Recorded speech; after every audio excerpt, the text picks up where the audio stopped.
আসসালামু আলাইকুম বন্ধুরা, কেমন আছেন?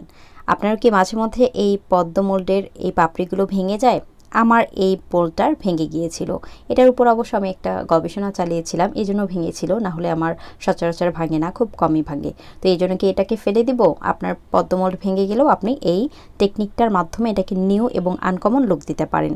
চলুন আমরা দেখে নিই। প্রথমে আমি এখানে একটা লেস লাগিয়ে নিয়েছি, যেহেতু আমার মোল্ডটা সুন্দর একটা সি গ্রিন কালারের মধ্যে, এজন্য আমি অপোজিট কালারের একটা লেস নিয়ে নিয়েছি এবং গ্লুগানের সাহায্যে এটাকে সুন্দর করে আস্তে আস্তে চারপাশে লাগিয়ে নিলাম। এরপর ছোট একটা ককশিট কেটে নিয়েছি, সেটাকে ভালোভাবে বসিয়ে দিলাম এবং ছোট্ট একটা ফুল মাঝখানে সেট করে দিলাম। আর অ্যাকুয়ারিয়ামে থাকা বিভিন্ন কালারফুল স্টোনগুলো দিয়ে দিলাম। এই ধরনের আরও ভিডিও পেতে আমার YouTube channel Lubna Crafts BD এবং ফেসবুক পেজ লুবনা ক্রাফটস বিডিতে সাবস্ক্রাইব করে লাইক দিয়ে রেখে দেবেন। আল্লাহ হাফেজ।